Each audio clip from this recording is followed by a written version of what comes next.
दोस्तों, आप सब कैसी हैं? उम्मीद करता हूँ आप सब ठीक होंगे। दोस्तों, आज की कहानी एक बुजुर्ग संपत्ति है जो आपस में मेरा प्रेम भी करते हैं, उनके बच्चे भी हैं, सब कुछ ठीक है, किसी चीज की कमी नहीं है। फिर भी पति अपनी पत्नी को गोली मार देता है। दरअसल जब कोई भी बात पत्नी को बार बार परेशान करे तो ऐसा हादसा हो ही जाता है। किसी भी इंसान को बार बार एक ही बात से परेशान किया जाता है तो वो हादसा बन ही जाता है। मेरी सलाह यही है कि कभी भी अपने परिवार में कोई भी हो उसको बार बार आप एक ही बात को छेड़कर परेशान न करें, इससे व्यक्ति का मानसिक संतुलन बिगड़ जाता है। दोस्तों, चैनल को सब्सक्राइब जरूर करें, कमेंट करें और कहानी को लाइक भी जरूर करें। चले कहानी को शुरू करते हैं।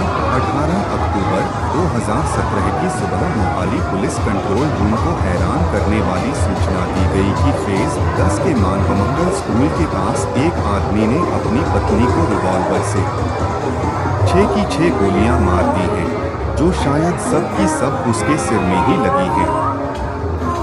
लेकिन अभी उस औरत की सांसें चल रही हैं। आप तुरंत आकर उसे किसी अच्छे अस्पताल में पहुंचा दीजिए तो शायद उसकी जान बच जाए। आप कौन बोल रहे हैं?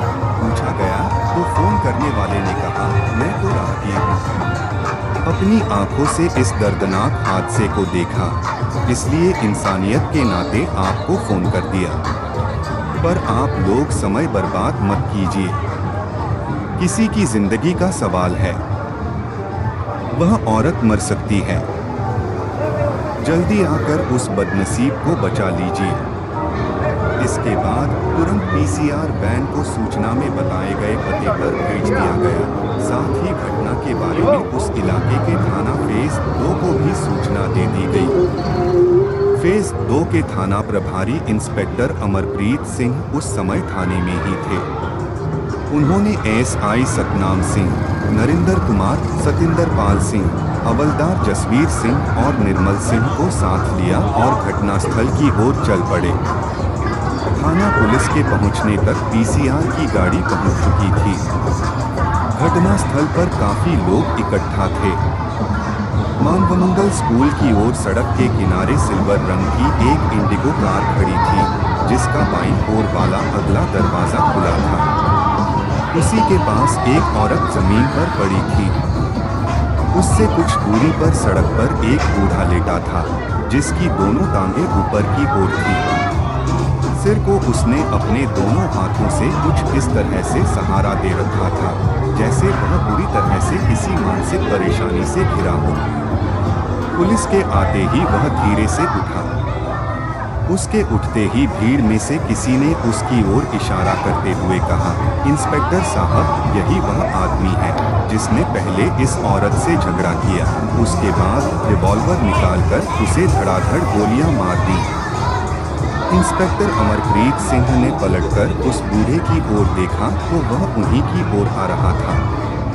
इस बीच अमरप्रीत सिंह ने सुना कि लोग कह रहे थे, यह बुढ़ा तो बहुत खतरनाक है, बच के रहो, अब पता नहीं किसको गोली मार दे। बूढ़े ने भी अपने बारे में कही जाने वाली बातें सुन ली थी, इसलिए अपने दोनों हाथों को ऊपर उठाकर अमरप्रीत सिंह की ओर देखते हुए उसने कहा, सर, मैं आत्मसमर्पण करने के लिए ही आपका इंतजार कर रहा था।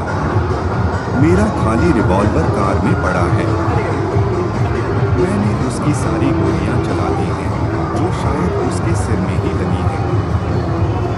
फिर भी आप इसे अस्पताल पहुंचा दीजिए, शायद यह बच जाए। इसका मतलब राहगीर बनकर पुलिस को आपने ही फोन किया था? अमरप्रीत सिंह ने पूछा। जी हाँ, मैंने ही फोन किया था। मैं अपनी गिरफ्तारी देने को तैयार हूँ, लेकिन मेहरबानी करके पहले आप घायल पड़ी मेरी पत्नी को अस्पताल पहुंचा दीजिए। शायद डॉक्टर इसे बचा लें।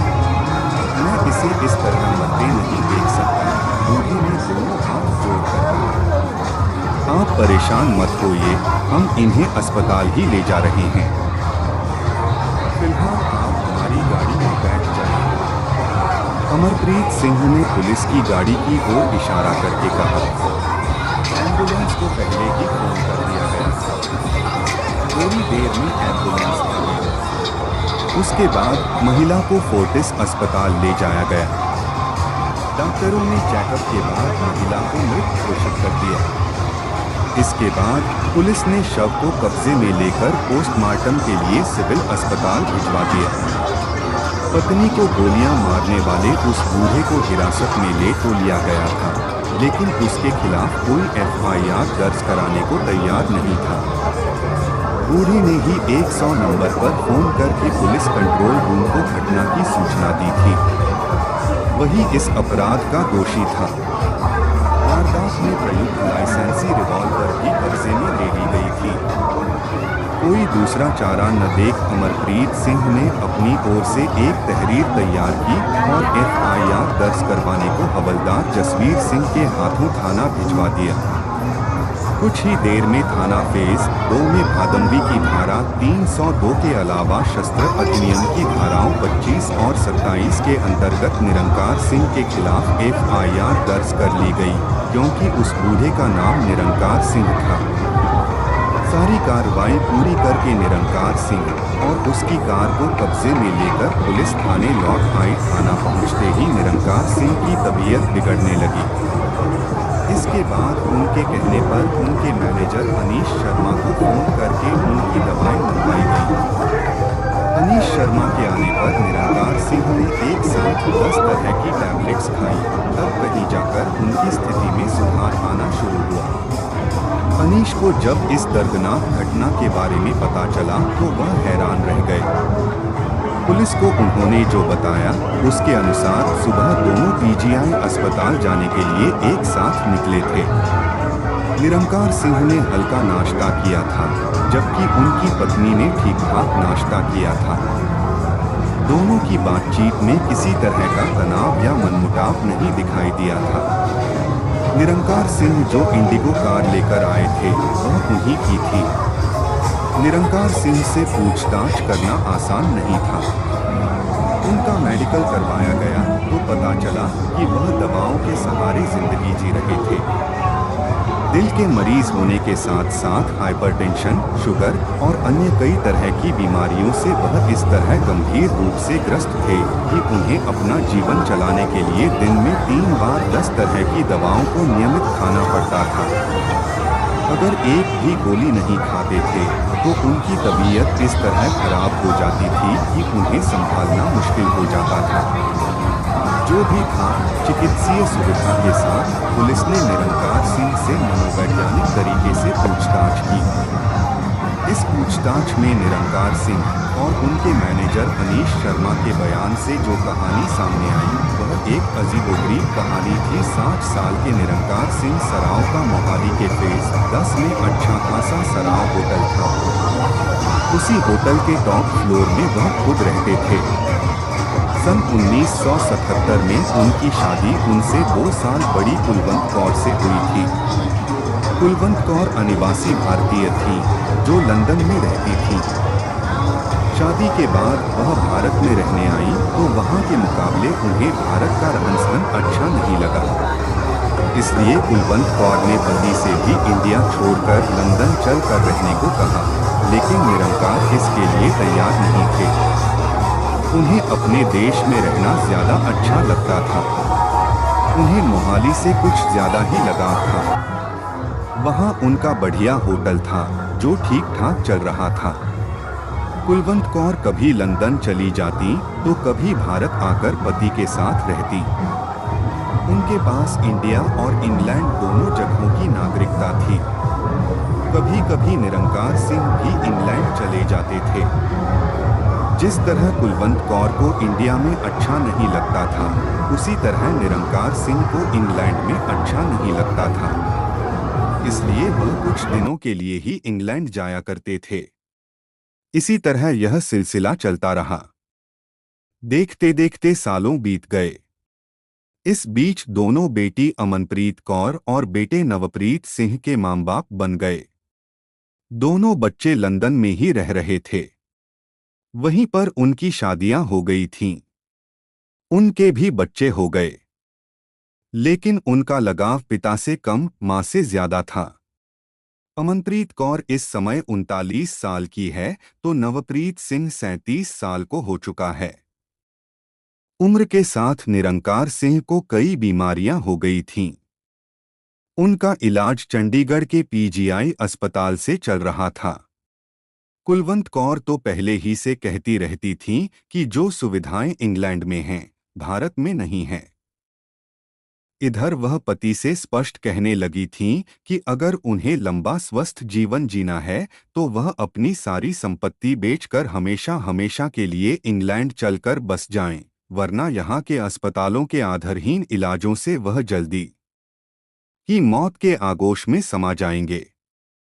लेकिन निरंकार सिंह किसी भी सूरत में ऐसा करने के हक में नहीं थे, इसलिए उन्होंने पत्नी से साफ कह दिया था कि वह चाहें तो उनकी प्रॉपर्टी से अपना हिस्सा ले उनसे अलग रहने का अधिकार ले लें, लेकिन वह किसी भी कीमत पर भारत छोड़कर कहीं नहीं जाएंगे।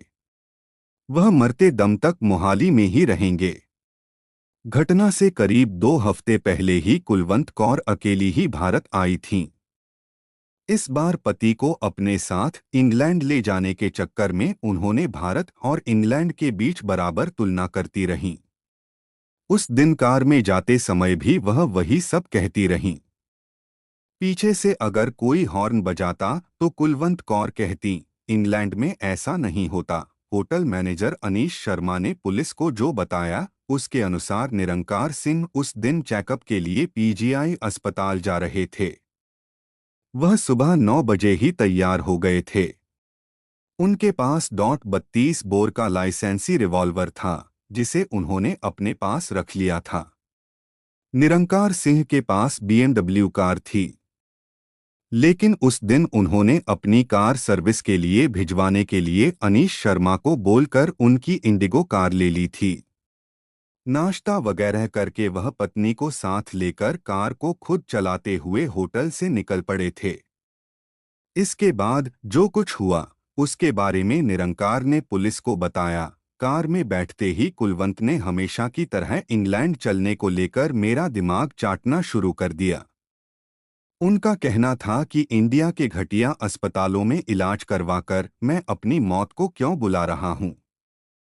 इंडिया छोड़कर उनके साथ इंग्लैंड चलूं, जहां इतने बढ़िया अस्पताल हैं कि वहां के इलाज से मैं एकदम भलाचंगा हो जाऊंगा।